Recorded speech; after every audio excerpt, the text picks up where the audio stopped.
without dark.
All right, here we are back with the Witching Hour on Friday nights in prime time, where I belong. So fuck yeah, here we are. So yeah, I know I posted I was gonna do all kill or no filler playlist, but the world called out to me and said, "Hey Necron, we need to talk about Gorgoroth and like just have a Gorgoroth show." So I said, "Okay, let's do it." I should have known because I had Infernus on last week's thumbnail. Something was speaking to me, and then I said, "Hey, I know a guy, kind of knows Gorgoroth. Let's bring him on the show. Here we go." Hey, Jeff, what's up? What's up, everybody? How Thanks you for having doing, me, as man? always. What's that? I said thanks for having me, as Oh, always. yeah, no problem, dude. Hey, so Gorgoroth. So let's get into Gorgoroth because I kind of feel like they're one of the originals that are kind of underappreciated from the Norwegian scene. I mean, they get talked about now for the wrong reasons, like the later era Hmm. stuff. But let's be real, man. Those first 3 albums, they're Oh, freaking yeah. great. Like you just heard, Yeah. And it's worth mentioning part of the reason why it's a perfect time to be talking about Gorgoroth is because they just played Steel Fest, which is going on kind of right like a now. big return to form to them too, right? The go play Stillfest and all that. And Yeah, they were inactive for a little while. It's now primarily Infernus and Hist from Take as the front man. that I And did not know. Wow. Okay. yeah, he's been fronting for a while. Um, but yeah, I mean, the Gorgoroth, and now what can you say? No band is as magical as it ever was. Although it's cool to see them back out there for sure. And Steelfest is a great festival. I was there last year. Yeah, we did Definitely. the Yeah, we review did the whole show. thing. Yeah. So So really killer fest. So please take an opportunity to go if you if you're trying to find a reason to go to Europe to see a festival, that's a good one. But yeah, the early days of Gorgoroth were really classic and really underrated, like you're saying. I mean, they were always kind of they're in the mix, but they Yes, yes. never became. It's weird because like I would put them kind of, even though I think they predated Satyricon, they kind of had a Satyricon like middle band position where they were really good, but they didn't have that incredible. Well, they weren't involved in burning churches. They didn't kill anybody. You know, it wasn't really They like weren't that. like, yeah, they didn't have like all that kind of, but they still had their own fair share of controversy, you know. Absolutely. Yeah. Violent guys, as it happens. Yes. um, I mean, infamously, he had a sexual assault charge. I think he managed to surmount it due to reasonable doubt, but that was kind of a bad scene. This is Yeah.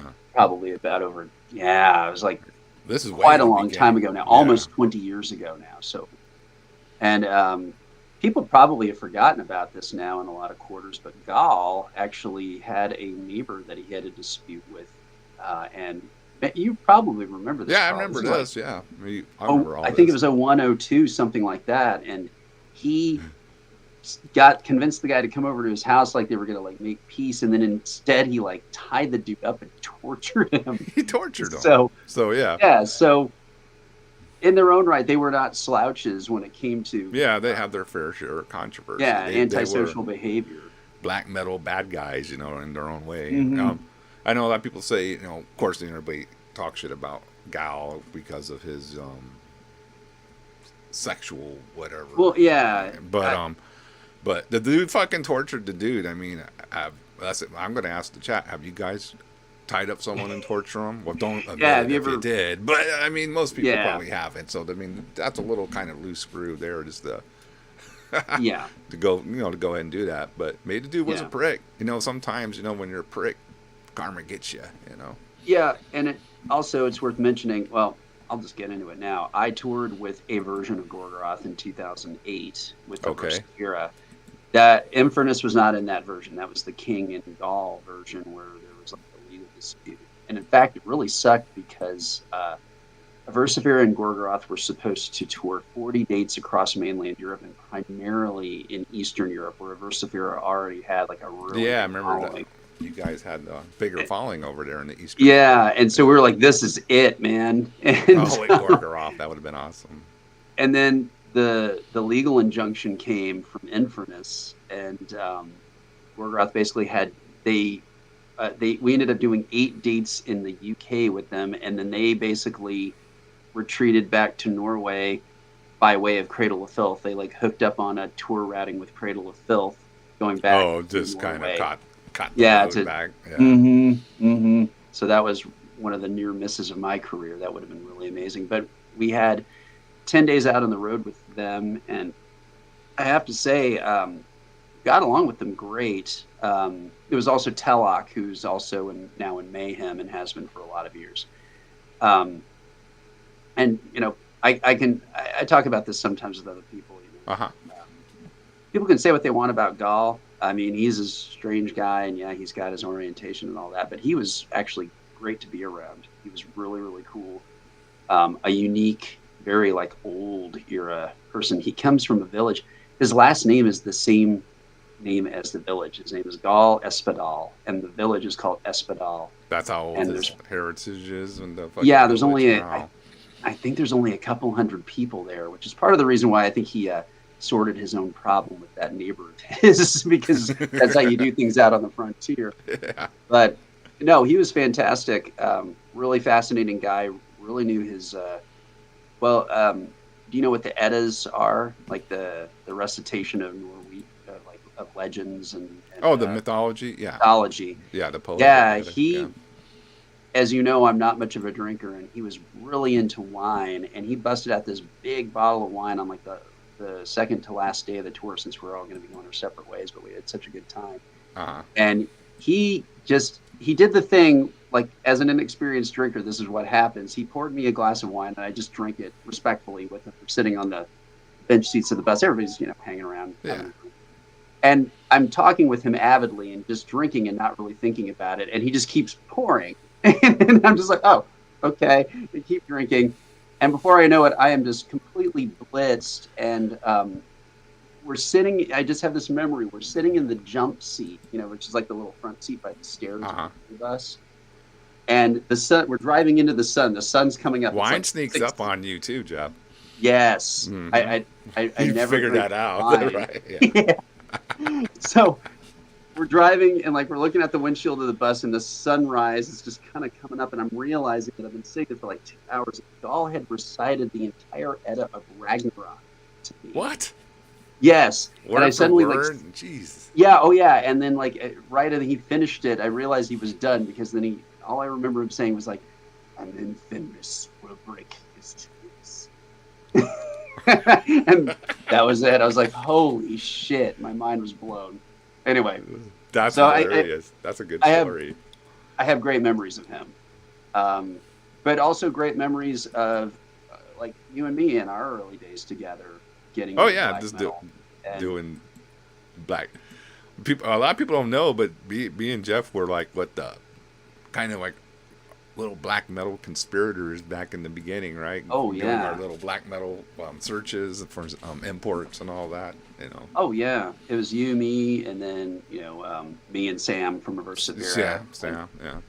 And I remember you and I did a couple of those runs together. We all went up to Houston to Sound Exchange, Soundways, and got stuff there. Spending lots of money.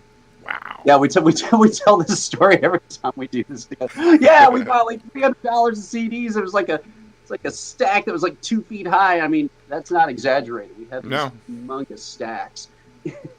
Like over almost $400 in CDs back then.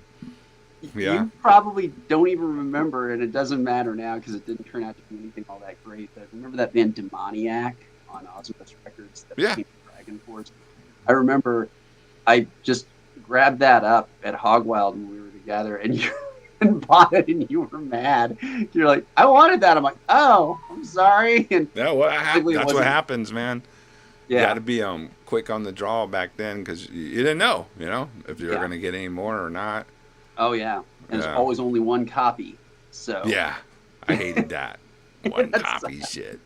But yeah, Gorgoroth was one of those bands that you get really excited when you saw. I mean, I've got all the original editions of their stuff, both on vinyl and on CD.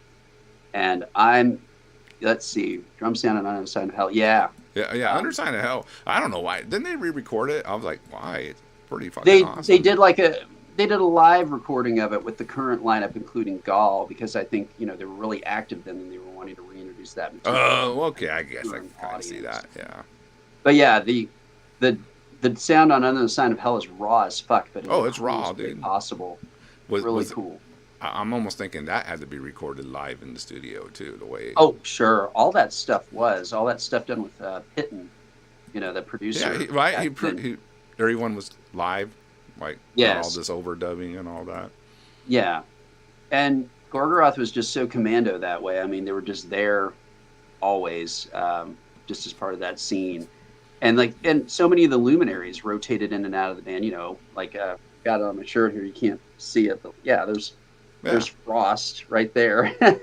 So yeah. Oh yeah, I remember that picture now. Yeah. Yeah, they had a lot of different players in the band that went on to. Other really cool things. Interestingly, they had Kvithron, who went on to do. I'm feeling really stupid right now. Why is it? Don't worry about it. Every time I get on here, my mind blanks, and it's always on the tip of my tongue. I'm like, ah. Kvithraven, who went on and did Wardruna. Thank you. That's it. There you go. And has been very, very successful with that. If you guys are keeping track, that's the guy where the taking the picture of him on the streets of Bergen, and the old lady is walking up the street behind him. And she's like, "What the hell?" And yeah. Yeah, that's a great picture. Interesting side note to that photographer Pete Best, who documented a whole lot of the black metal scene. Aversifera was the first band he ever documented. What? In fact, he's from Austin, and he didn't know about. That's right. I think you remember telling me this in the past. Yes. He he was just a photographer. Like, I mean, he was a good photographer, but he didn't know anything about it to my knowledge. And a filmmaker came in and wanted to do a documentary about black metal. So he interviewed us, and then Pete Best documented us playing a live rehearsal. So that's how he got in, and then suddenly, it was off to the races. So yeah, you need to put that out on the YouTube. That live rehearsal. That'd be cool. I don't know what happened to any of that stuff. You don't have copies of it? Okay. Mm-mm. I've been in 6 documentaries about black metal, and only 2 of them have made it to production. So there's all well, this, yeah. I think everybody had big plans when they would do stuff like that. And... Yeah.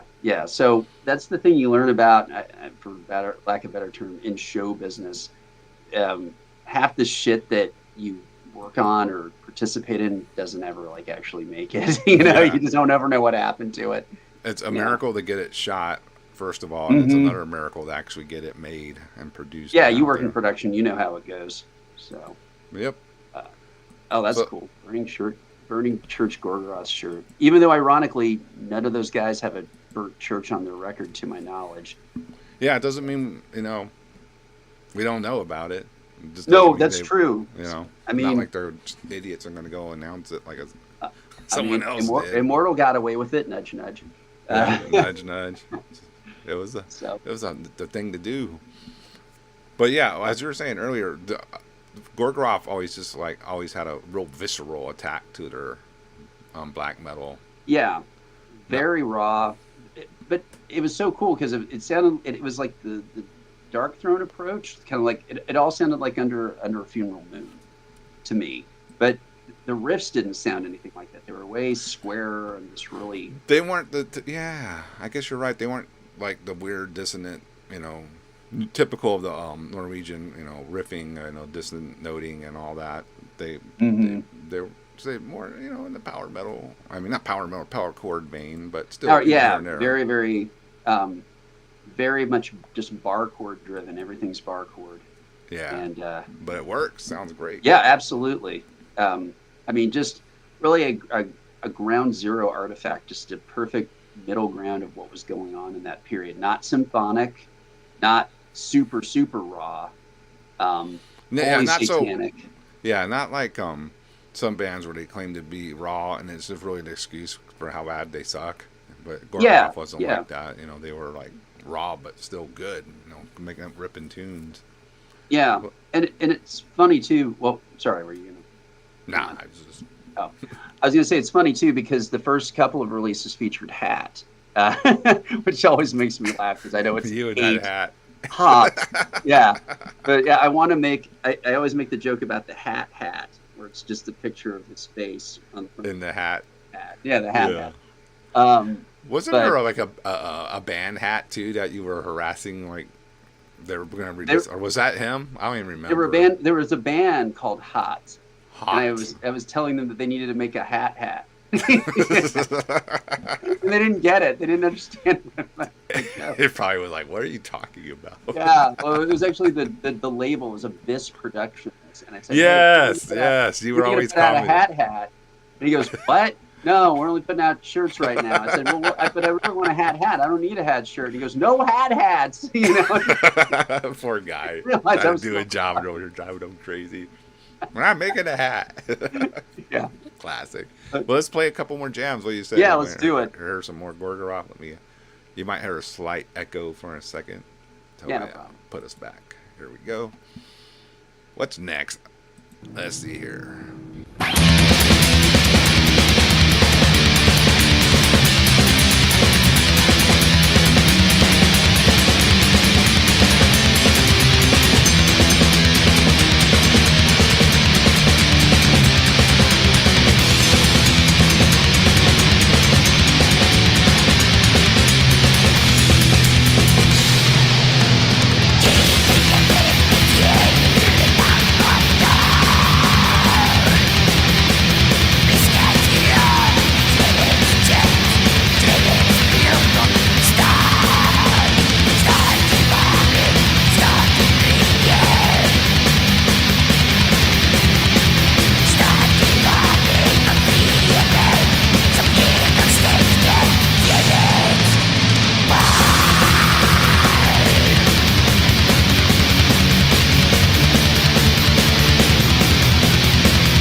audio issues sometimes, but that happens.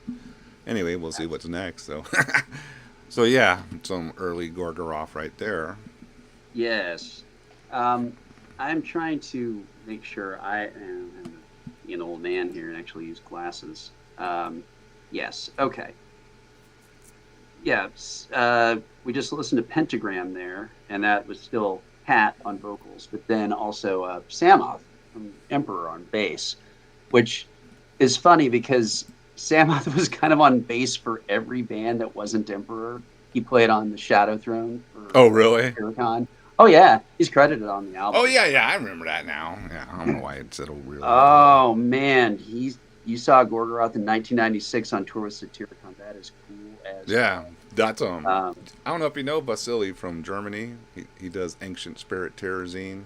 oh Uh, hell yeah, hell he's he's about our age. He's right for on. real. Yeah, he's You'd a real have to be deal. to see them in '96. Yeah, pretty much. Yeah, Fuck yeah. Good to see you that here, was Vasily. Thanks for showing up, man.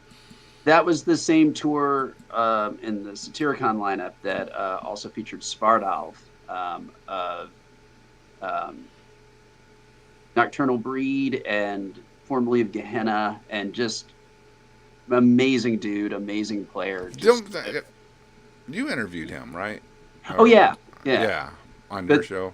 Yeah. if you want to know who I'm talking about, because I didn't actually realize who he was for years back, and like right after Satyricon and Gorgoroth actually toured, there was pictures on the internet 1.0, and I was like, going, who the fuck is that one psychotic looking guy? And it was Svardal. Now, I think if I'm remembering, Vasily, if you're still there, he did a big Nocturnal Breed interview and I Ancient did. Spirit Ancient Spirit Terrazine. Oh, he did. Okay. Yeah, and I'm pretty sure it's the same guy, 'cause I think I remember reading in the zine that he sessioned with Gorgoroth.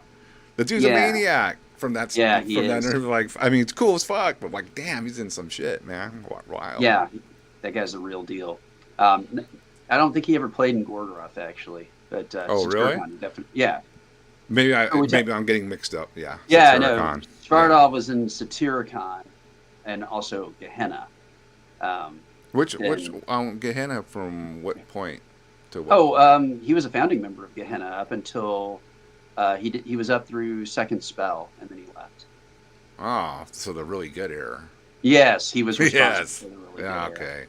Um, but yeah, anyway, back to Gorgoroth. So Hat was on the first two, and his voice was pretty good and worked in. Yes, Vasily said it exactly right. There you His go. voice was good and worked in, but they weren't really apparently that much of a live entity from what I could tell just from videos. Then I think you'll remember this when Pest came on the scene, and that dude was like Sarcophago level with the Oh yeah, with spikes and the spikes. Yeah. yeah, really really sick front man. And once he came in, They just that's went. when I think their live presence. Well, yeah, that was the '96 tour, like we're talking about here. Yeah. Yeah, that put them through the roof on their visibility. I think Gall came in like 3 years later, if I'm not mistaken. Pest actually moved to the States for a number of years. I want to Did say he? he was in it. Yes, He joined. 'cause he was in obtained enslavement also, and he left both bands. And God, if anybody wants to correct me, I thought he lived in Alabama. He lived in one of the deep South states and just went full hillbilly, which was just crazy. But then it looks like he had returned to Europe in the meantime because Didn't he play in Bloodstained Dust for a hot minute? he Am I did, remembering that right? Yes. he did. Yes, that's right. So it was Alabama. I was right. Sorry, Um, fucking blowing up right now. Did you hear the news? No. No, this show is not about that. Okay. Yeah, Not but the news. yeah, Pest was in. There you go. Alabama. Yeah, there you go. Yeah. So we got that all straight. Then he went back to Europe, and I had never gotten to see Gorgoroth, period. So when I saw them at the 2010 Yellow Metalli Fest in northern Finland, he was fronting. And yeah, that was a great show. That was also Frank Watkins' from Obituary on bass. That's right. I remember seeing that. Yeah, he was in the band. I and I I was gonna say I hate to speak ill of the dead, even though I do that all the time. Um, I thought that dude was cool in Obituary back in the day, but he was not a great fit for Gorgoroth. His whole No, presence was it didn't match. Maybe yeah. Carpathian Forest, but not Gorgoroth. Yes, I completely agree. Yeah, something like that. You know what also blew my mind is I didn't even realize it at the time, but What's up, Evan? Paimon remember the band Thunderbolt from Poland. Oh yeah, they rule. Yeah, the main guy Paimon was actually playing guitar in Gorgoroth when I saw them, but he used to be bald, and then by the time he was in Gorgoroth, he'd grown out his hair, so I didn't have any fucking idea. Yeah, I wouldn't even know either. I would have tried to talk to him or take a picture with him or something because I loved old Thunderbolt. So Thunderbolt rules, dude. It's vicious, mm-hmm. man. But yeah, it's interesting. Let's take a step back and look at that for a second, though. Gorgoroth was really an interesting spawn point, if you will, for a lot of different players. All these different guys and other bands came through the ranks of Gorgoroth at some point or other. Gall was in a band called Gall Skog, and he was also in Trelldom. I remember, Trelldom was. They kind of were popular too. Yeah, reasonably popular. And then you had I'm losing it because it was so interesting because when they did Destroyer, which was kind of like a hodgepodge, it was basically I think 3 different sessions, and Gall was only on one song, but they got him on there to debut him as the new singer of the band, if I recall correctly. And then later on, this is kind of a crazy Easter egg. I'm a huge fan of the band Molested, the old the Norwegian death metal band. And Erland Eriksson, the drummer from Molested, actually played on. What is it called? The one with it's the orange cover with kind of the eagle on it. It was a later Gorgoroth album. It was after Destroyer, and I'm forgetting what it's called. After Destroyer, Insipid Satan. Insipid Satan. That's it. Yeah, we're gonna play a track from that album. Yeah. That's Erland Eriksson from Molested on drums, which that blew my mind. I'm like, that dude's a good drummer. Yeah. So that, again, just kind of a proving ground for a lot of people, and also kind of just a repository for just a piece of that scene that if you weren't Abeth or Ishan, you came through Gorgoroth at some point, basically. Yeah, that's how you got your cred. You had to be in Gorgoroth at some point. Yeah. Which is unfortunately kind of why it cost us something when we went out with it, because the band was so up for grabs in so many ways. Gall and King trying to operate under the name, and then Infamous trying to get it back. And at the end of the day, and no discredit, like I said, I have a good impression of Gall, but no discredit to him. But I think it was ultimately fair that Infamous got the name back. He founded the band. It's a band. Yeah. I get it too, because we all, well, not everyone, but a lot of us have been in bands where it seems like you should be the one to take it over, but you got to really divert to the original people who started it, and just and do what they did. Just go start your own thing, And I don't know about this. Do you know anything about this? Jucifer is asking, is that rumor about Gall not even being to metal true? I can't speak for that now, because it's been I toured with him in 2008. I don't know what he's into these days. I wouldn't say that was true at the time. He absolutely us and all that type of thing. Oh, Carl, you'll appreciate this. I didn't want to forget. Uh-huh. When we were in England, a lot of the tour packages over there. Now, let me back up before I tell this story. Okay, set it up. When Hod came out with Marduk on tour, when we did that with Armin, mm-hmm. How did you guys get on the tour? Did McEntee set that up for you? McEntee knew the booking agent, so he coordinated it. With I forget the guy's name. Okay. Whoever did the tour, that was nice. McEntee. Yeah. Well, yeah, it was really cool. But the reason I'm asking is because I didn't think you guys had bought onto the tour, but over in Europe in particular, the tour packages over there. People don't realize this, but there's a whole ecosystem of production companies. Oh no, there was money involved. Oh, Yeah, well, there I'm not usually gonna front. is, Yeah, yeah. but I'm just Uh, saying, like, go on. no, I mean it wasn't super outrageous, but Hmm. yeah, we tried it, Well, and see what, like okay, let's do this. It's a short tour. You remember it was like seven yeah, days. It wasn't like we were gonna fucking kill ourselves. Yeah, but yeah. any new Well, band that gets on a tour like that, they're paying. well, they're paying or the label has enough influence on the situation. Like a They Versapir could get never them. paid, They you can get know. them on a tour. Yeah, Mac Yeah, didn't have money to buy bands on tour. I didn't Or think so. no. But the whole thing I was just going to say was just that in Europe it's endemic. Like so many of the tours, the opening band is a Bion. Like and they're just a bunch of just random guys. It's not a band on a label necessarily. It's not a band. Yeah, I heard all about that. It's really ruining their touring world over there. Oh, and nobody wins because that band doesn't get anywhere because nobody cares about them, and the band is usually off brand. Like they always have these bizarre style cues. Like it's always like guys with like new metal dreads and then corpse paint and shit like Like, that. what is going on here? Yeah. Like they're like it was like the opening bands on the Marduk tour. They weren't necessarily. I don't know if I think they probably had to sell tickets or something. That wasn't Marduk's thing. It was just like a little. They had a band. You'd love this in Detroit one time. They had a band that the singer had his paint. He had corpse paint. Well, it wasn't corpse paint. It was his face paint, but it was like Venom. Spider-Man Venom. He had the white around the eyes, and the rest of his face was black. That was so funny. That was the best. But yeah, so we were stuck with two different bands on this Gorgoroth tour. One did like 4 shows, the other did like 4 shows, but it felt like they did all 10 because they were in our fucking way.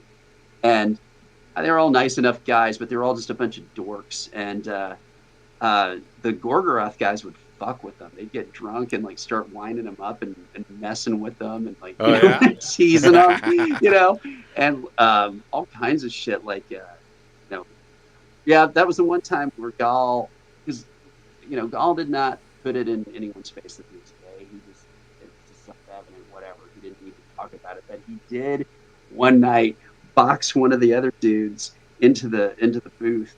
Like he's sitting on the outside, he's sitting there drinking his wine and just sort of telling the guy what he's into. and this kid's like 21 years old and he's this British kid. He's like, oh yeah, well, I'm not really into things like that, Yeah, I bet you aren't. Finally let him go, just released him, but they're all dying laughing, just sitting there. That's fucking funny, man. Laughing at this whole stuff. We had to have fun somehow, Yeah, But, I remember when Hod would open like touring act shows and all that. Mm-hmm. You remember like for example, Destroyer 666 when we played with them like early in Austin, Yeah. right? Yeah. I remember Ian coming Yeah. coming Ian up to Shrapnel. us. Yeah, Shrapnel coming up to us and goes, "Damn, I wish you guys were on the tour and some of the bands we're touring with." Yeah. And I'm Yeah. like, yeah. He goes, this, he's like, even the bands are frustrated. Like these bands shouldn't be on tour with us. What is this? Yeah. crap? Yeah. It's really a misbegotten thing. Like even to this day, I'm still like on some of the production mailing lists and like I don't buy onto tours, but like they send out the call saying, hey, Belphegor is playing 30 dates. And if you want to buy onto 15 of them, it's like 3,000 euros. And you also have to pay your own plane tickets. And you also have to pay for your own band. And it's like, oh, shit, What band was on tour with them? I don't even remember, dude. But that's Yeah. there's your answer right there. I don't remember their opening bands. I mean, there was some good bands, but Mm-hmm. the touring openers weren't that good. Yeah. I mean, it used to be like you'd have these bulletproof packages. Oh yeah, they knew what they were doing, but it's all like Yeah. you said, it's all about Bions now. Yes, Yeah. it was a Destroyer Enthroned tour, and I guess whoever else was touring with them. Right. Now I remember, yeah, Enthroned was there. If you guys Enthroned had a- too, man. They came and traded merch with us. We didn't Yes. even ask. They were like, Those hey, guys were cool. They're very nice dudes. Yeah, I thought they were Yeah, cool. if you get a chance, if any, well, I mean, they played at Metal Threat last time, and I talked about them. But anyone gets a chance to see Sabathan, which is the original singer of Enthroned, basically doing classic Enthroned Yeah, arrangement. yeah, that shit's Oh, great. it's killer! It's so Yeah. killer.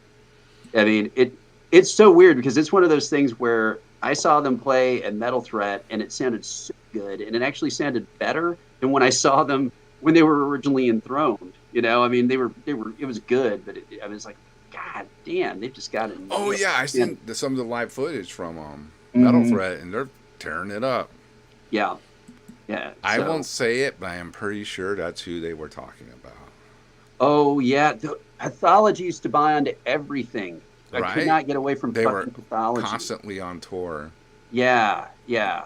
I think their drummer. I don't. I'm speaking without full knowledge, but their drummer was the only constant in that band. He was one of those piccolo snare lords, Wow. you know. And I think he came from some money or something because they How can seem you to be, constantly be on tour? yeah, Yeah. they seem to be powered under something that was otherwise inexplicable. Like they're not that popular, God, yeah, they were on everything for a while. Yeah, Heinous.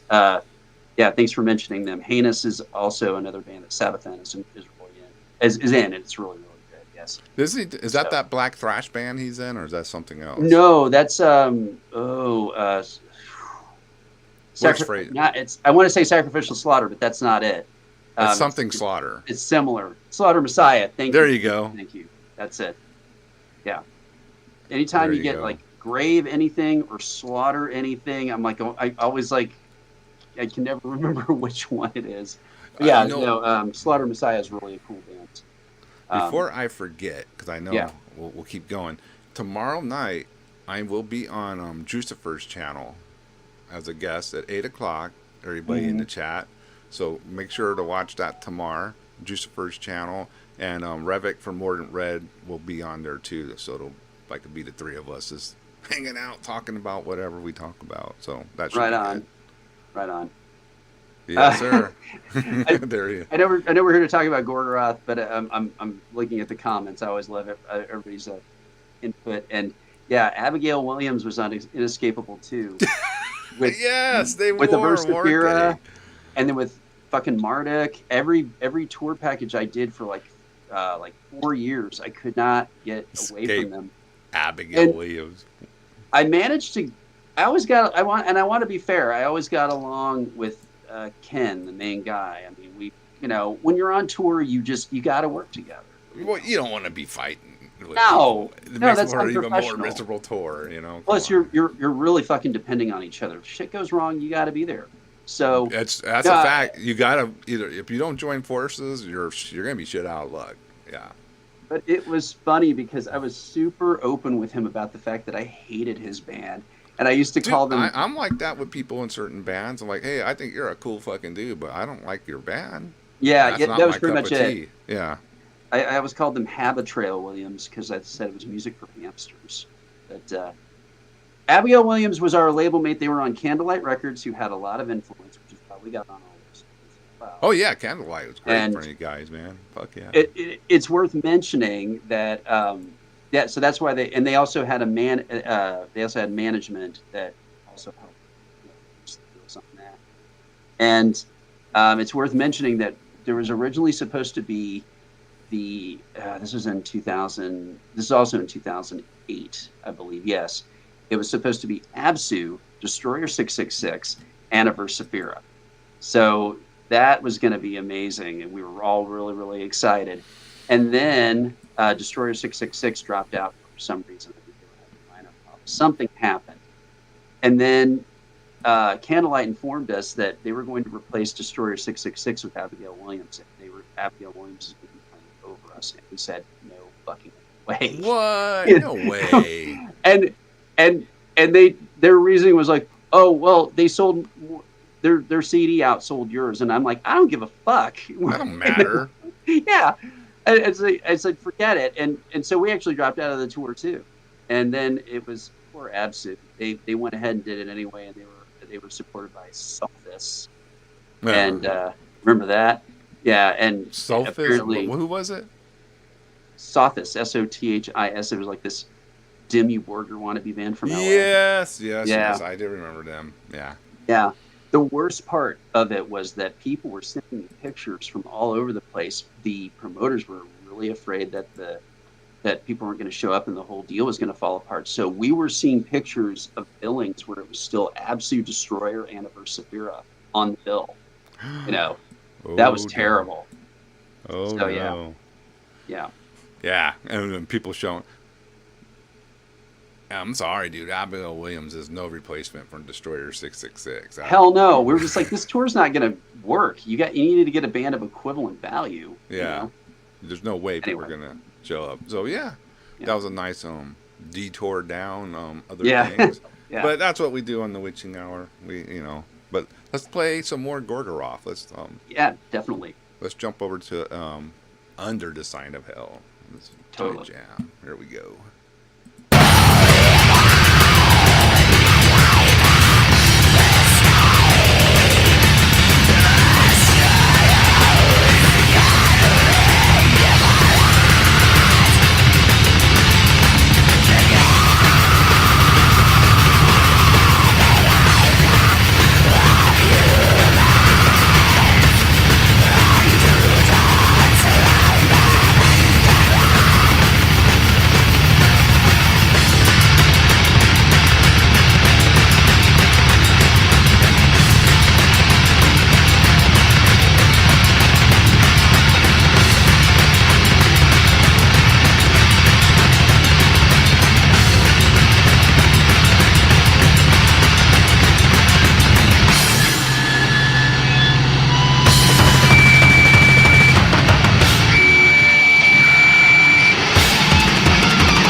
There you go. A Yeah. couple tracks from the good old days of Gorgoroth. Yes. Yeah, dude. They were asking, are you playing anything at the San Antonio Fest, the Dismember thing? Oh hell yeah. Imprecation is direct Yeah, that's support for right. See, Dismember. Imprecation is on. Are you on Friday? Yeah, we're direct support Okay, for cool. Dismember. So we're on the same night then. Yeah, Yeah. that's gonna be great. Here we go. Here we go. Yeah, I can't wait for that. Dude, that's a crazy show, man. Wow. Yeah, it's nuts. I'm so excited for both days. Um, Yeah, for sure. worth just quickly pointing out that that's also the 40th anniversary. We were talking about this. The 40th anniversary reunion of Militia and Nasty Savage in Texas. That's Oh, is it? that's just insane. Yeah, because they're both playing. And Yeah, the next night. yep, And yep. Necron was at that original Nasty Savage Militia show, I just so you. know.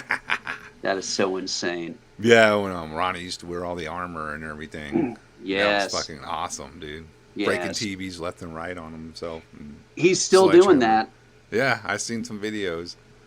Wow. Yeah, so yeah, you guys got to fucking go to this in San Antonio on August 16th and Yeah, 17th. yeah. Bias Full Levis, support. Imprecation, Morbosa Dad, Annihilator, Serpentian, Trench Warfare, Necessary Surgery, and Dismember. I mean, Yeah, it's gonna be yeah. fucking nuts. It's a no-brainer. Yep. Um, I was gonna quickly point out for Under the Sign of Hell. That's an interesting entry because it's again raw as fuck. But I mean, I hadn't actually listened to it in a little bit, so I was just listening to it on the playback just now. And part of the reason it sounds the way it does is because that was actually recorded by Titten as well at the Greek Holland studio. So it's one of those things like it was lo-fi, but like informed lo-fi. That's why the drums are like especially clear. It's also a worthy artifact because that's one of the few albums that Grimm, formerly of Immortal, actually recorded on. Because as we know, Abbott actually recorded the drums for Pure Holocaust, even though Grimm was featured on the album. Yeah. So, and then Ares from Eternus was on bass. He did a number of tours of duty with Gorgoroth. Again, another launching point for them. So that is Here one we of my go favorites. again. Yeah. The Oh, Norwegian Hexea. metal. Yep, Yeah. Oh, yeah. yep, they're going Forget to be there. Hexea will be at the San Antonio Fest Yep. too. If you I'm ain't seen sorry. Hexea live, dude, you really got to see them. Yeah, They're great, about to great become band. a thing in the metal world. It's Yeah. just a matter of time. But yeah, so again, Gorgoroth was really a flashpoint for a lot that was going on, especially when, as TT from Abigor always put it perfectly, when all the black metal bands started to enter the matrix, and they all started wearing the trench coats with the Yeah. little sunglasses and everything right at the end of the 90s. And Gorgoroth never did that. They ever. never did that crap. They always In fact, kept it metal. they doubled down with that Poland show. We got you got to put some footage of that up next if you got Yeah, it. that's actually. I'm getting ready to play some actual live Yeah. stuff. Now, for anyone who's not aware, Gorgoroth got in serious trouble because Poland's a theocracy. You can actually get charged with blasphemy. Oh yeah.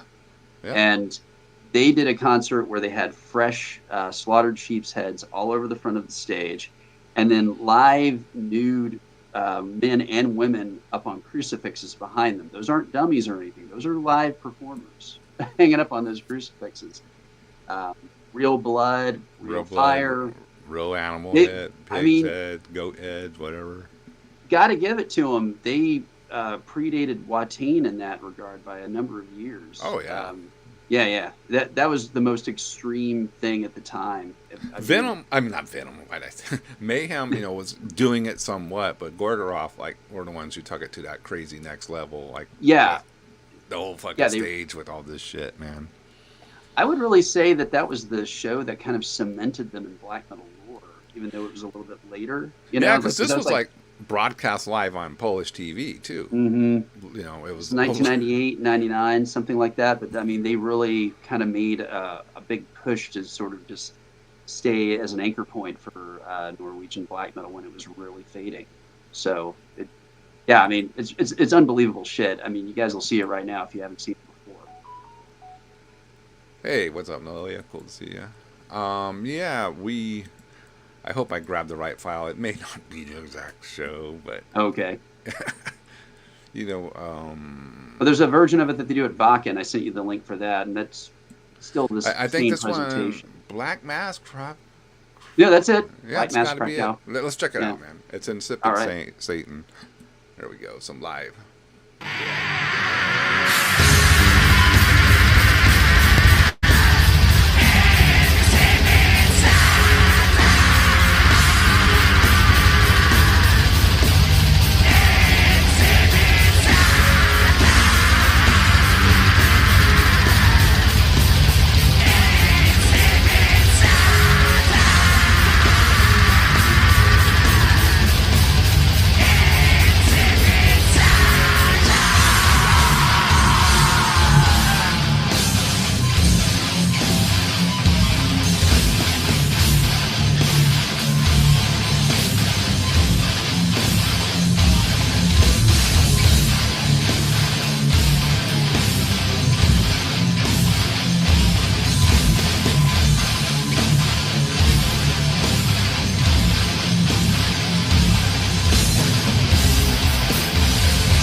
All right, there we go. There Some you go. live. If you look closely, you can see the naked person up on the cross. But yeah, right throughout the show, they start putting more and more people up on them crosses, right? No, they were just there. I think I think the reason they were missing is because at some point they think they had to take them down. It's really bad for your heart to have your arms up for that long. Oh, like that And, for a long time. yeah, you'll pass out. So that's they use that as a form of torture in Abu Ghraib prison. In Iraq, they make people stand on the box and have to hold their arms up until. Oh they pass out. yeah. Yeah. Oh yeah. That shit was all messed up when they were doing Yeah. people. Yeah, but Let's go back to like yeah. 96, man. Let's see if I can find that one. But go ahead and talk, because I got. Oh, I was just gonna say, the shirt I'm wearing is a total bootleg. I got it at the Milwaukee Metal Fest when Gorgoroth performed in '99, and it was so funny because I saw them before the show, and I actually went up to them and tried to talk to them, and they weren't having it. And if you got your ear to the ground, it turns out Gorgoroth doesn't like it when you talk to them. So, what a shock, right? Yeah, but maybe mind your own business sometimes. Yeah, like Gall just stared a hole through me, and I tried to talk to Infernus for a moment. I just said, "Man, Gorgoroth's one of my favorites from the Norwegian scene." and there was no music playing or anything, but I think that dude has really destroyed hearing, because he's like, I'm sorry. I said, Gorgoroth, you guys were one of my favorite bands from the Norwegian scene. He goes, what? I'm like, nice to meet you. Thanks. I just walked away. I was just like, see you later. Yeah. Pete, the guy in the suspenders, that was Erland Eriksson, also a molested. So Erland was he kind of had almost like a Jugend look, with the suspenders, because it's very common in Norway to have that wedge haircut if you have short hair, and Erland always, I think Erland has had short hair longer than he's had long hair, so I think he was he had the paint on and everything, but he had like a scythe and then like the wife beater with the suspenders, kind of World War II rocking that look. Yeah, I got you. Yeah. So. Damn, I just lost my train of thought because I had a damn. Oh well. Anyway, let's watch this '96, the one Vasily saw. Yeah. Some classic shit here. The way you guys arguing about Jesus was ripped. I don't know. Okay, let's see how this turns. I may have to fast forward a little, see what's up with this. Let's see. Oh, nothing like the tape track. Oh, yeah. This is good stuff. Please welcome, the first time here is Gorgoroth.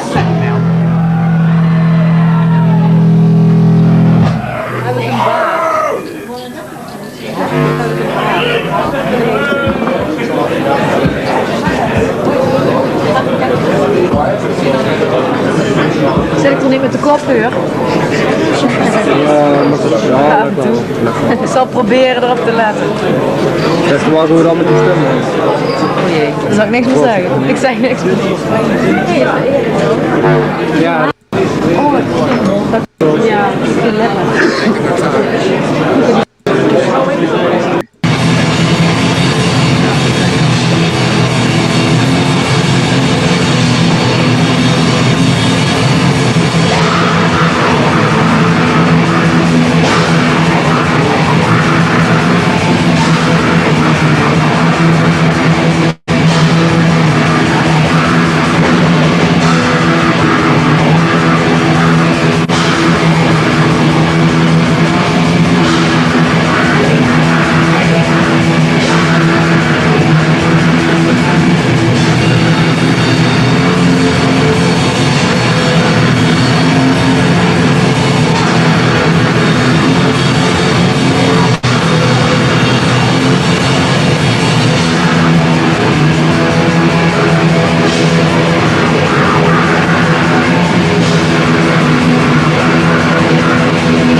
Yeah. There you go. Yeah, So, that's proof of concept right there. Yeah, that's black metal, y'all. I don't know how else to say that. Yeah. That's really Ground how Zero. it should be. Yeah. Infernus in a cape. He was like one of the only guys who could rock a cape in that whole scene. And then that was Pest on vocals, not Hat. And again, Pest. Ares on bass from Eternus. And then that was Grim on drums, formerly. Grim on drums? Okay. Yep. But yeah. So yeah, I mean that if you wonder what the big deal is, that's it. Yeah, go back to '96 and look up the video of them live just ripping ass all across Europe. That was fucking great. And yeah, those clubs. Somebody made the observation; those clubs were smaller, so it was like right in your face. I mean, it was. I love that too. That's the, obviously that's the best way to experience, a show like that. Yeah. Just right up in the face, intense. Everybody headbanging, the band fucking going crazy. Yeah, I don't want a barricade in the way. I don't want a bunch of really fancy lights. That's worth mentioning. I saw Gorgoroth in 2013, and they played at this place called I guess it was a Frihuset. It was the sports hall, the same place in Stockholm where Deicide played that famous show that got bombed. Oh yeah.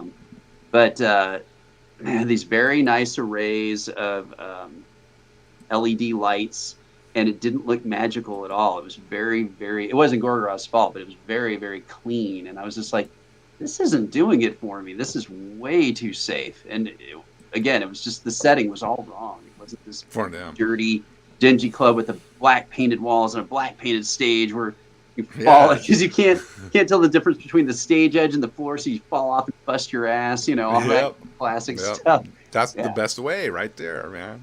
Yeah.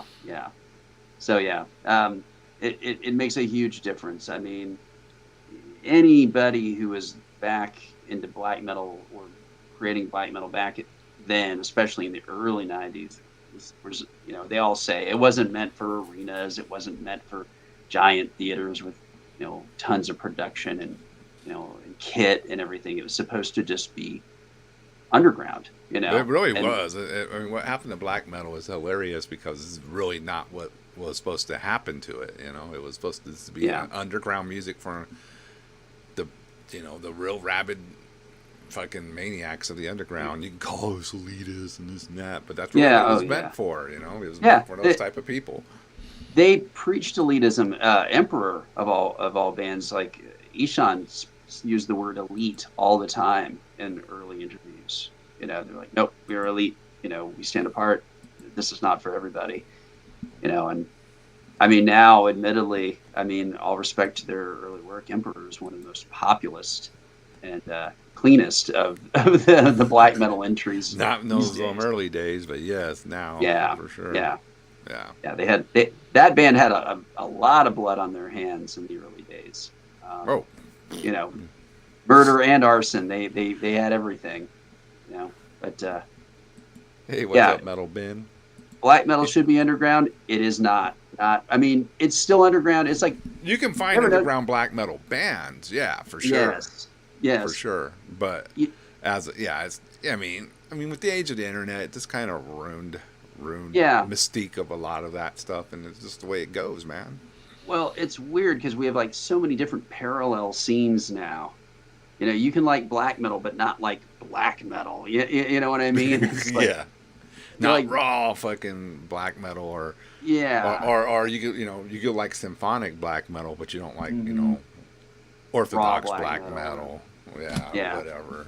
I mean, kind of back to mentioning Steelfest, which, like I said, Gorgoroth just played. That is a great groundswell for a lot of traditional black metal, especially stuff that's from Finland that you wouldn't otherwise get to see. Some really, really cool bands that are continuing to come out of there that look and sound very traditional, aren't overproduced. I've talked about them before, but I really love War Moon Lord from Finland. They're really a cool band.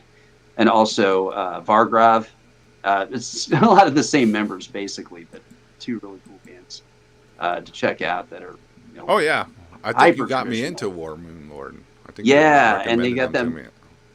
they got that most recent album out that's only a few months old now, and it's fucking great. It's basically in the Nightside Eclipse worship, but in the best possible way. So wait, do I have it? Is it on Hell's Headbanger or is this on another label now? It's distributed by Hell's Headbangers, but it's on Werewolf Records out of Denver. That's their main label. Yeah. Satanic War Master, he owns that label. So, but yeah, I mean, I think it's interesting to look at Gorgoroth now, and like they're still doing it the way they've always done it. You know, that's true. They never had drastic style changes. I mean, some albums obviously weren't as great as other albums. That happens, but you can't accuse these guys of like I mean, like trying to get all sophisticated or anything like that. It was always black metal, regardless of what what was going on and otherwise in the scene. Like you said, the trench coats and the Matrix the sunglasses, and all that. Yeah. And it's like even Immortal, basically ultimately Abbott. He still wears the paint, but he's basically just doing heavy metal now. It's not the same thing. Yeah. So, yeah, I can't get into Suitor. Even I've seen them multiple times. I was aware of them since they came out. That's right. You don't get into them, do you? Never did. I like them. I think they're pretty ripping. Dark and Nocturne Slaughter Cult, even though they're German, great band, really cool.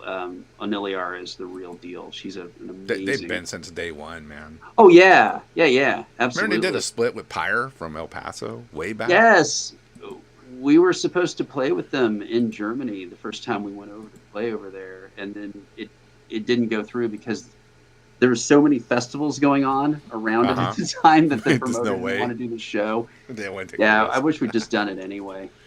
Yeah. Like what were we talking about? Those missed damn opportunities. Yes.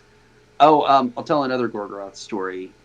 Yeah, you were with us at the 1998 Fest from Milwaukee. Yeah. I remember that. Yeah. For Mayhem. But then Mayhem and Emperor, yeah. Yeah. Did you go in 1999? I don't think you did. I think I skipped a year. I think when Thornspawn played, 2000? 2001? I don't remember. Yes, 2000, I think it was 2000. Yeah. Yep. And that was the last time I went. Yeah, and the thing that was terrible is that Gorgoroth was going to play. That was going to be the first time any of us got to see them, and we were really excited.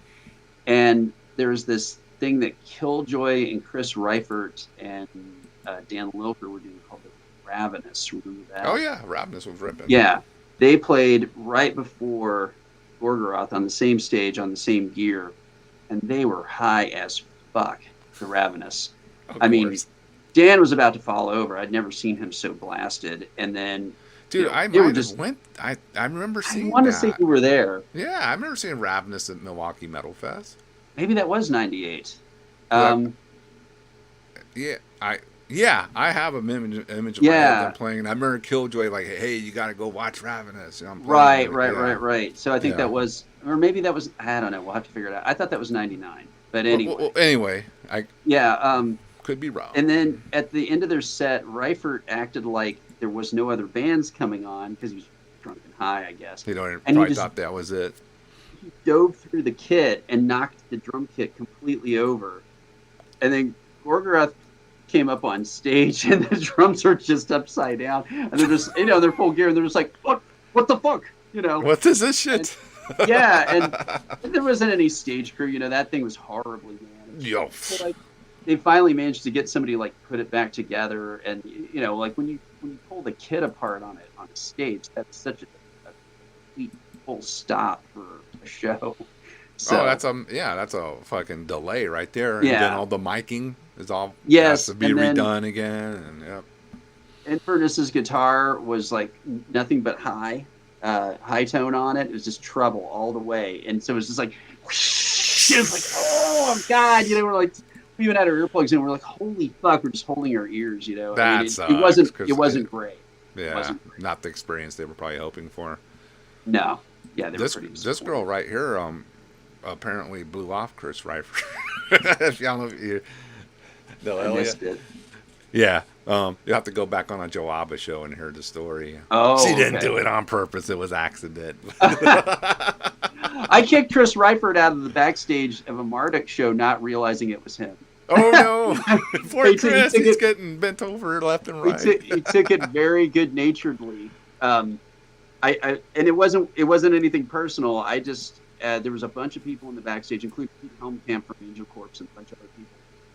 And I politely just asked everybody, I was like, okay. Hey, what's up, Ken? Death Metal Ken. Everybody's got to clear out. Dude. Hey, Ken. What's up?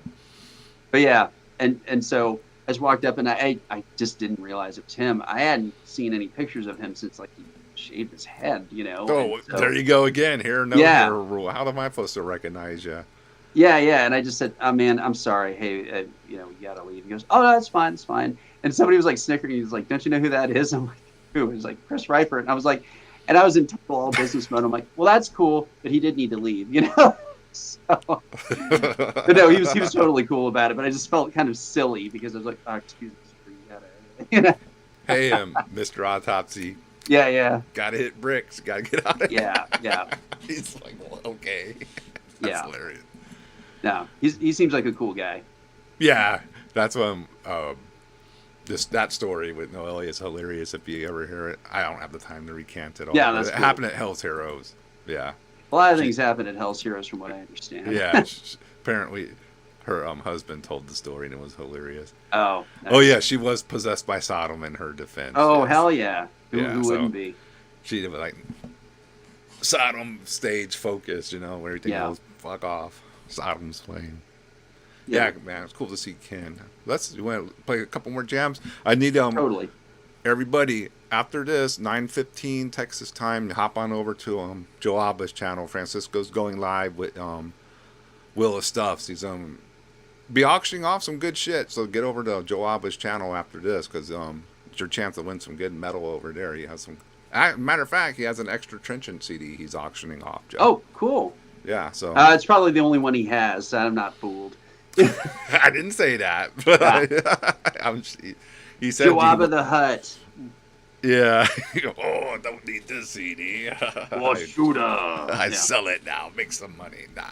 Yeah. He said he went through and he found doubles of everything, so he was. Yeah, that's what everybody says to be polite. That's what I do too. I didn't say it, Francisco. Don't get mad. But it is the oldest one in the book. Oh, I had a double. Yeah. Somehow, some way, one just ended up extra in my collection. Yeah, I bought two for no reason. I don't know. All right, let's jam some. Another track? Yeah, let's jam some more Gorgoroth. And we'll shut it down probably a little after 9. Give everybody a chance to go get take a piss or eat or whatever. But 9:15, get over on Joe Alba. Yeah. What's next on here? Let's see what I got.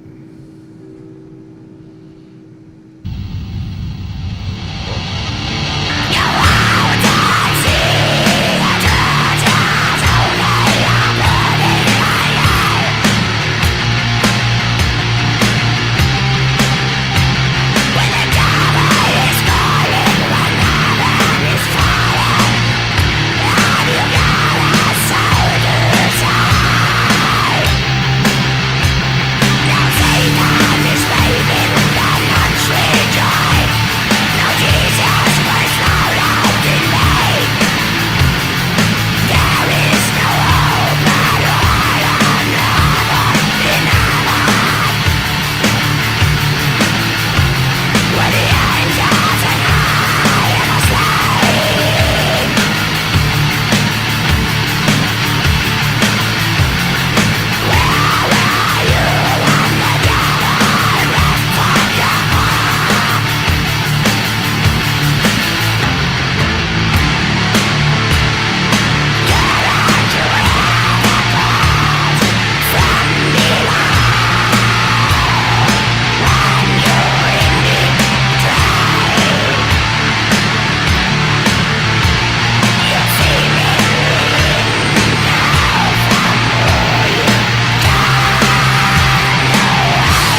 Yeah. I cut off a little early because it's going to go on for a while with that ring out. Huh. So, yeah.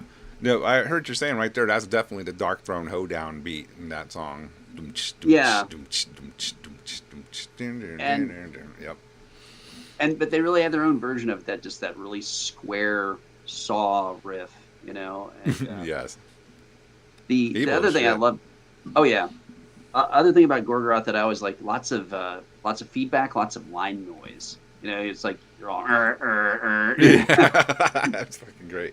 Now, someone asked if was this the band Black Witchery beat up? I never heard anything about Black Witchery. I don't know what that. Yeah, I never can't. heard anything like that. That doesn't sound right. Yeah, I never heard them crossing paths like that. I could be wrong, but maybe someone knows. I saw you in the chat on it. I saw you earlier. The evil on it is here listening. Oh, sweet. Yeah, satanic fucking goat ritual. Yeah. So yeah, dude. Let's. I want to go off a little on some other things I've been wanting to ask you about. Yeah. Go right ahead. It real quick.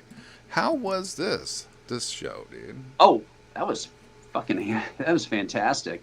Let's talk about that, because I had already booked family trip down to I see my family down in Port Lavaca, so I couldn't go because I wanted to go, but I was like, nah, I can't do this. Everybody agreed to meet up. So anyway, tell us about it. How did this go, man? Oh yeah, so that was at the Lost Well in Austin. Lost Well is a really cool club. We booked them also for the Samath Trenchant show. We played a that's a cool club. It's a cool place to play. Cool club, just enough off the beaten path, even though it's really close to downtown. You can find a place to park. It's not completely crazy. Jammed up with fucking assholes. And the turnout was insanely good. I mean, there's a ton of people, so that was great.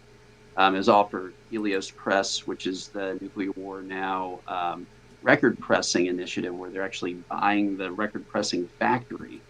So I don't know anything about that, Tino. I never knew that one, Tino.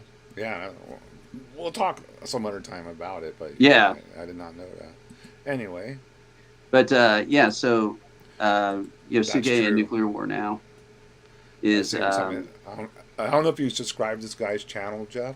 Yes. He got great. I saw it. Okay, cool. He's awesome. I love his stuff. Yeah, that's great stuff.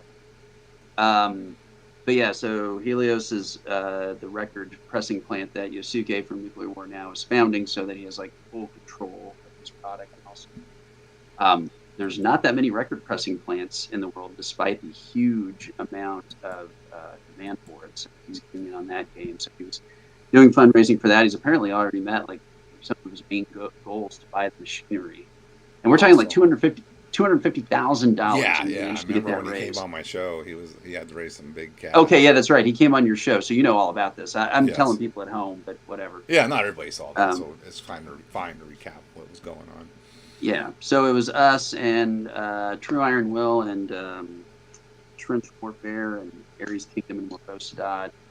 And we had a fantastic set. If you were there, thanks for coming out. That was really a good time. We were really, really happy with that show. It came out great. That's really all I can say. We were just really, really happy with it. And again, stunned at the turnout. I mean, I figured it was going to be good, but that was like pretty packed. There's when you go to a show and the inside is packed, but then the outside patio area is also packed, that's a lot of fucking people. Yeah, and that's a big patio area in front of the club, so damn. Yes, yeah. Now here's what, this is like old man question. How hot was it in there? Oh, it was a fucking oven. We actually, every band cut at least a couple of songs because we were all suffocating. Yeah. Yeah, it was brutal. That was like Houston hot in there, because that was right after it rained. It'd been raining all week up here, and it was like Houston level humidity. So fuck that. We were all dying. So yeah. I was the guy in shorts. Yeah. I don't even care no more. I'll go to show in shorts. I'm like, it's hot, dude. Oh, when I'm attending a show, I'll do that. Sure. Yeah. Some people are still, that harsh. I don't do that. Okay, we got a question for you from On It, dude. Wait a minute. Blasphemous and Abset tour? What are you talking about, man? Versifera is never ever getting back together, and you know that, dude. You No, fucking know he's that. trying to will it into existence. Yeah. But I just just to, want to say to you before we move on from that, yeah, I respect the fact that you don't capitalize on your past like that. I really try not to. I appreciate we kind of had a Van Gogh effect, I would say, with the verse. I think we're more popular in hindsight than we even were when we were around, and that happens Probably, to yeah. bands. Happened to Beharra. It happened to a whole lot of It bands. seems to happen to everyone. Once you break up, that's when everybody like finds, Yeah. oh wow, this band's awesome. Yeah, and I meet people all the time who still really care about it and want to talk about it, and I don't have a problem with that at all. But no, I really I don't try to use that as a selling point. I mean, like I'll say this, like it's inevitable. We had such a big following in South America that it always comes up, and there's no way around it. And Yeah. I understand. Like Dave and I did press for the most recent Imprecation album. That was Art on Dark Descent. And always at the end, like when we were talking to like South American outlets, they it's coming. Yeah. like a set of Versifera questions. Some of these guys were like little, really young when we were down there originally, so they never got to interview anything back in the day. That's okay. I mean, but I tried to keep that to a minimum, and I finally I stopped. I dropped off doing the press because I didn't want that to keep happening. It wasn't fair to Implication at all. So, Yeah, I mean, you got to be proud of the past, and you can talk about the past, but yeah, you don't ride the coattails of the past. That's the main thing. And just for what it's worth, I got approached with real money and real opportunities to bring it back multiple times, just like everybody with the band that stopped, Mm-hmm. But we had Century Media was courting me hugely. Like in 2011, 2012, there was a guy over there. I didn't know that one, dude. Wow. I mean, I had no intention of doing anything like that. We will never, ever reform. Yeah, it was 2013 because we had been officially dead for about a year. And he's like, hey, man, why don't you bring it back? I'll handle it, blah, blah. I mean, it would have been like a magic carpet ride. And it's not going to happen. If Sanguine's not involved, it's not going to happen. If it's not going to be involved, that's just it. So, and we always had that lifelong agreement that if either of us left the band would die forever. And it will. It's going to stay dead. But yeah, we got offered festival positions, real money, package stuff. I was in a band that had that same pack, but it was broken. So yeah, it sucks when that happens. Yeah, it's supposed to be. Thank goodness there's Gorgoroth. That's all I can say. Oh well, yeah. Oh, a Gorgoroth appreciation stream. Yeah. Oh yeah. Gorgoroth dispensing metal justice. Yes, but yeah. So anyway, people ask me about it all the time. It's never ever coming back, and I am actually really content to let it just live in people's imaginations at this point. So yeah. Thank you, anybody. They can still listen to it. That's the main thing, It's still there. It's immortalized. And I don't mind. Yeah, I don't want to be one of those guys. I don't like it when artists refuse to talk about their previous efforts with bands. Like, oh, you were in blah blah, and I love that so much. Like, yeah, it was a piece of shit. I hate it. Make them feel like shit for asking. Yeah, that's really cheap. And this I don't want this to sound pretentious, but I've been at this long enough, and I've played around the world enough times where I have learned that you actually do owe that to your fans to uphold a certain expectation. You don't have to, tap dance for them or whatever. But I mean, sure. when they really apply a lot of value to something that you did, you owe it to them to let them. Because at some point, we were at that point with certain bands, we still are in certain aspects. So yeah. Oh yeah. Have to, that's the people who make this fucking shit go around, man. The fans and the people who support it and buy it. You can't just dump on them, and you also can't just if you have like a Versifera or any other band that has like a high caliber reputation, you have to also uphold that high caliber reputation. You can't just ham and egg it and slap shit together and Yeah. Yeah. You don't do shit like that. Now, that's why I said I appreciate the fact that you respect that heritage, you know, and you're keeping it. And if you can't have Sam in the band, it's not Versaferra, so you're not going to do it. Exactly. But thank you for saying that. I appreciate it. I mean, let's talk about this. Yeah. I did want to talk about this. Yeah, because this is going to rule. Yeah, and it's you guys, Pius Levis, and it's us, Imprecation, and a whole bunch of great stuff. Demon Sea, one of the headliners. That's going to be so fucking great. Exithra is now on guitar and vocals, and that. Oh, I didn't know that. Holy shit! Yeah, it works even better than I thought it would, because I really liked him just as a solo vocalist, and I thought he had such a killer presence. I didn't know what that was going to be like. He makes it work really, really well. I mean, he's so talented. He plays all the instruments. You know this. He plays drums. Yeah, guitar, he can make a whole album. Everything. Yeah. He's no drum machine. He fucking plays some drums. He's a fucking fiend. I mean, really, I can never say enough about Demon Seed. He's just brilliant. Well, the first time, the first time we saw him, he was a drummer. Yes, yeah, and I thought he played great, but I wanted him up front, and I was so excited when he finally moved back to the front. Up front, yeah. Back. Yeah, and then Crucifier, of course. Crucifier's going to kick ass. Yeah. Unaussprechlichen Kulten. You're the first person I know that said that, right? Yeah. I don't even try to attempt it. I know it's Cthulhu type of thing, right? Yeah, it's Lovecraft. Mm-hmm. Cruciamentum with our drummer, also Matt Hefner on drums. And thanks, man. I appreciate that. Fuck yeah. That's cool. Yeah. Annihilator, of course. I think, which version of it is it? I've seen a version of Annihilator recently that actually looked and sounded really good. That's the JD version with Cool. JD, which original guy is it? If you're in the chat or Nolia, who? I always forget the main guy's name. Yeah. But yeah, it's a really good version of it. Right, and then Necroblade, new version. Yeah. Okay. Cool. Yeah. And then Necroblade, which is Joe Necro, and then also Alex Dominguez, right? Okay. The version of Annihilator. And then Necroblade also features Alicio Lara, who is also a guitarist in Trenchant, so that's going to be cool. And Francisco's going to be playing bass in it for that show. Oh, he is? Yeah, that's great. He's going to be their bass player. Excellent. Joabba the Hutt, can't wait. You can ask him about that giveaway. Yeah. Hey, what's up, Derek? Cool to see you, man. Oh, we'll be playing bass for Cruciamentum.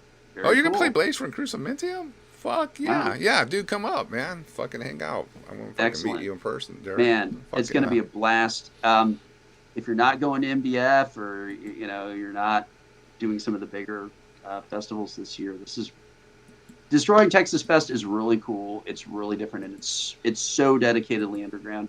I love going off on it when I'm on this stream with you, but there's no wraparound sunglasses and trucker hats and short shorts going on at Destroying Texas. I heard about those short shorts at I'm not going to Hell's Heroes. I'm not going to Hell's Heroes.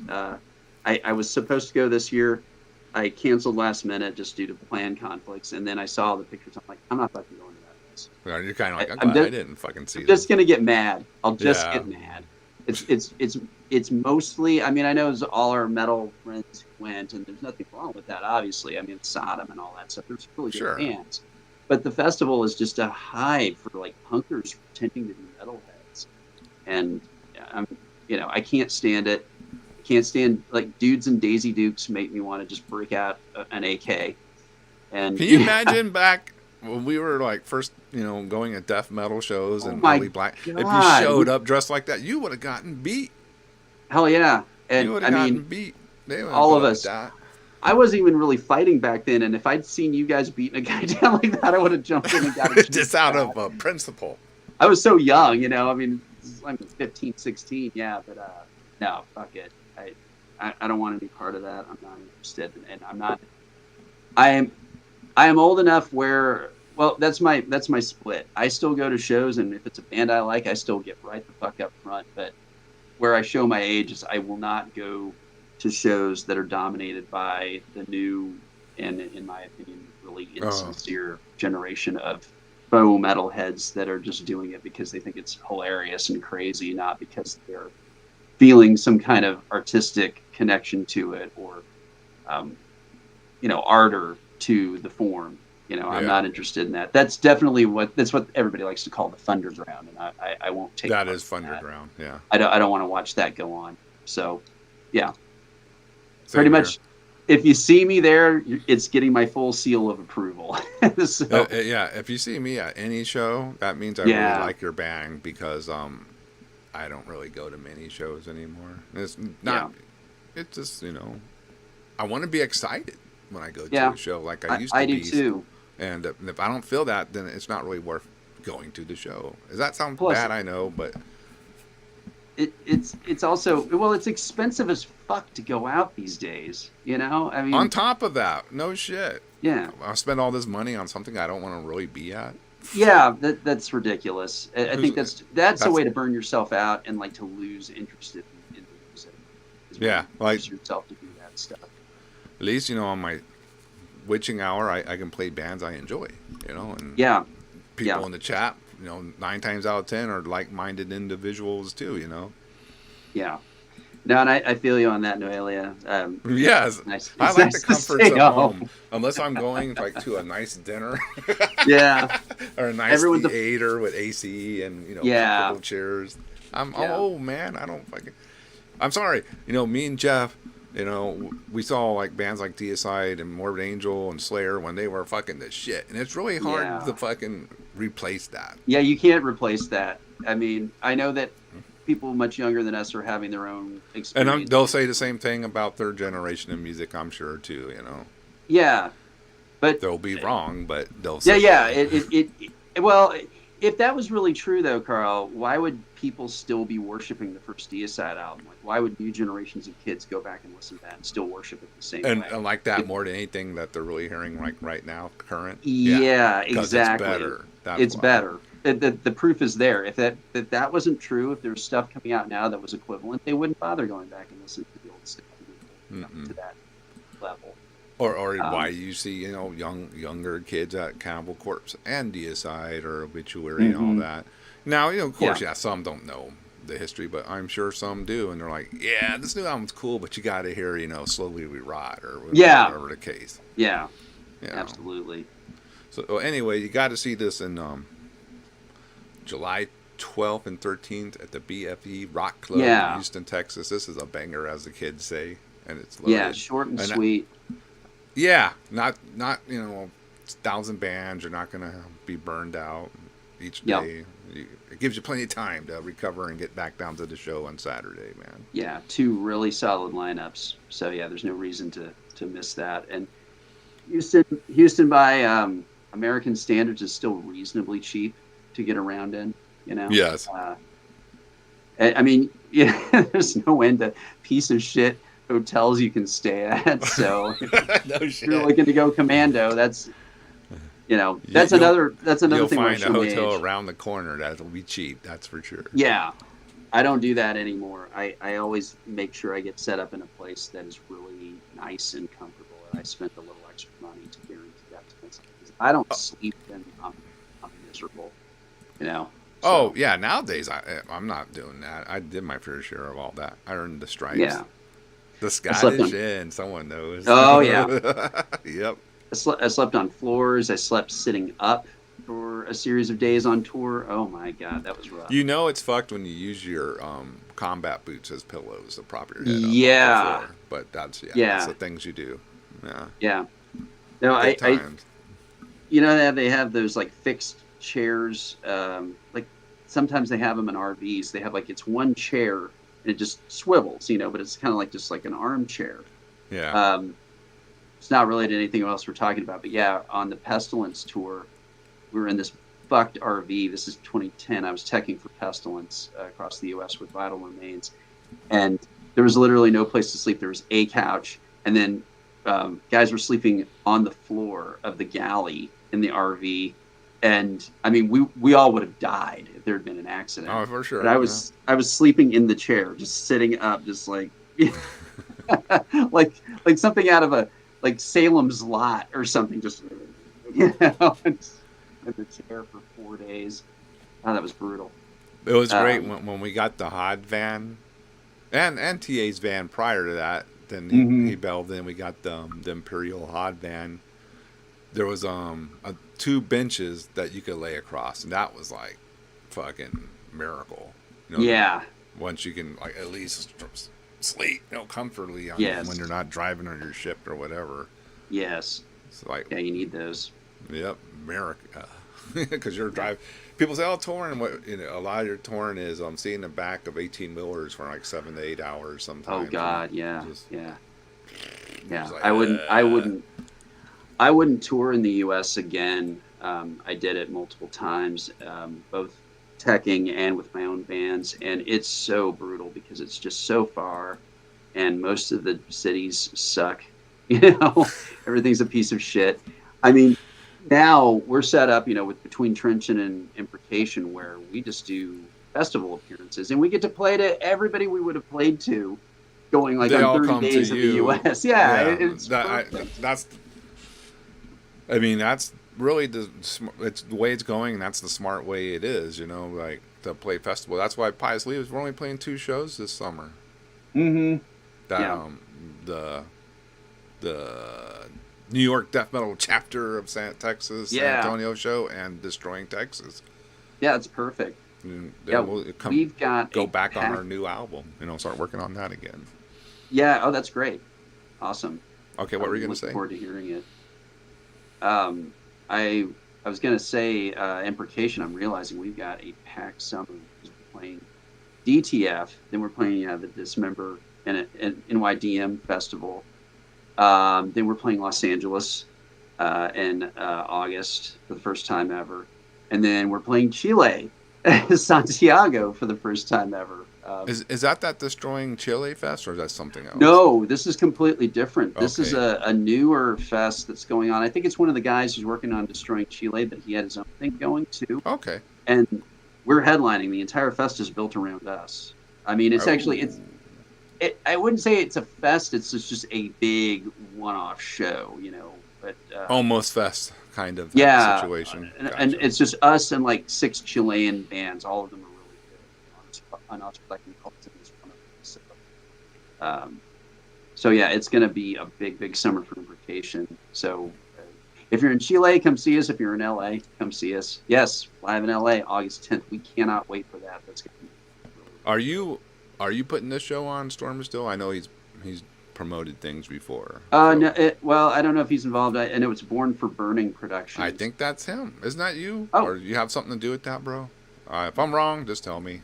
I don't know what everybody's handles are. Oh, you'll meet Carla. I don't know if you've seen her around on Joe Ava's channel. She's a death metal maniac from Chile.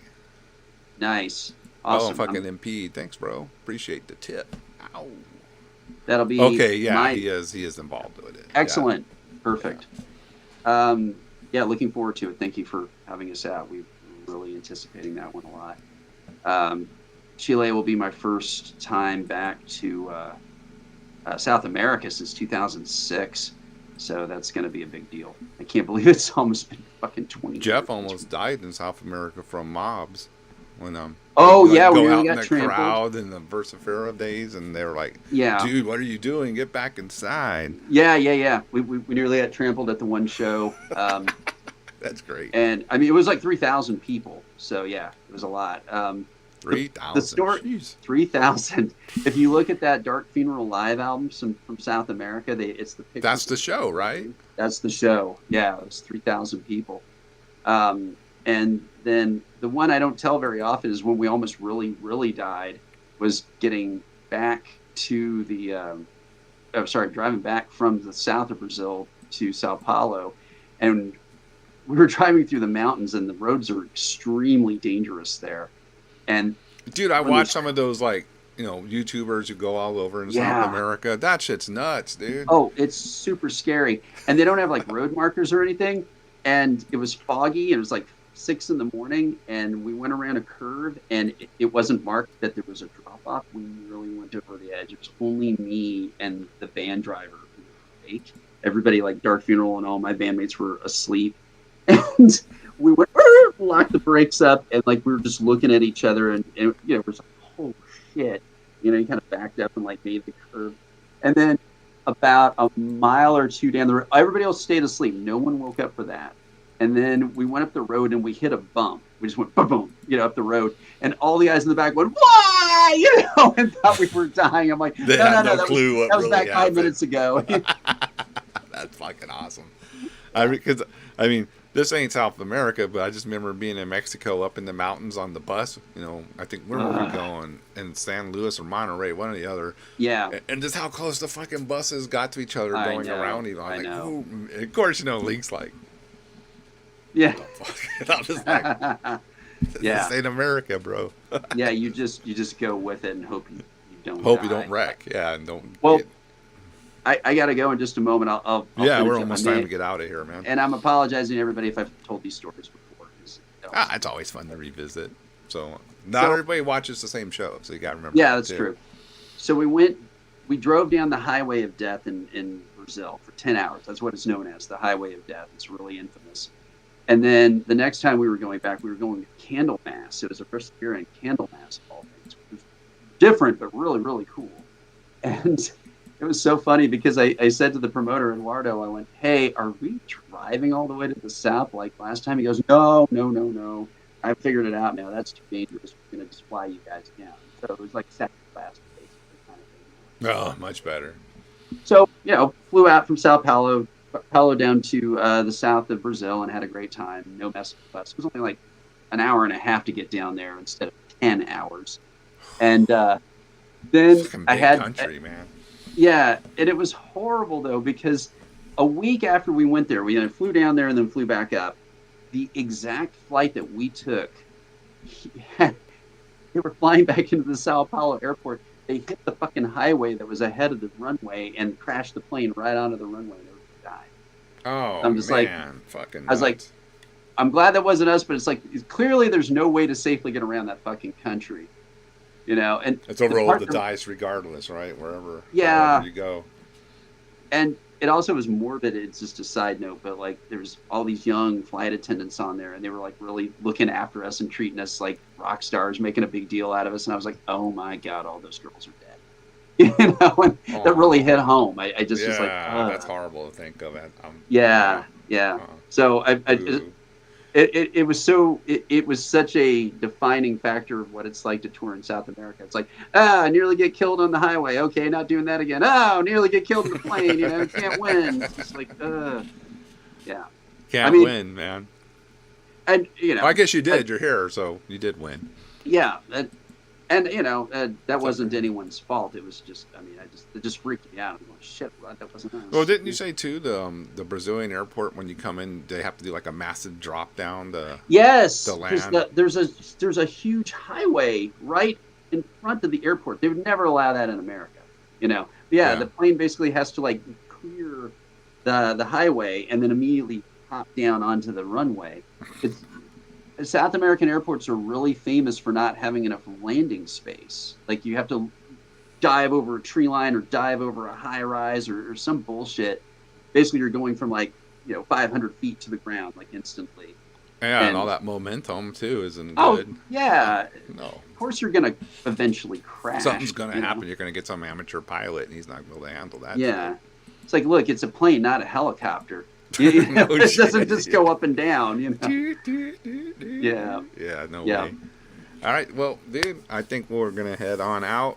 Don't forget everyone to get over to Joe Abba's channel at 9:15 for he's doing his Willet stuff, win some great prizes, and I'll just play some Gorgoroth on the way out. Yeah, don't want to forget that because that's why we came here tonight. Yeah, we're gonna play some Gorgoroth, one of the classics.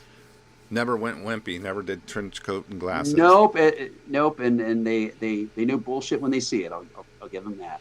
They got a radar. Yeah. Radar. All right. All right. Thanks, Jeff. All right, man. We'll see you later. Take care, everybody. Thank you. Thanks, chat. Bye. Y'all are awesome. We'll jam some jams and then get over there to Joe Abba's channel at 9:15. Ales.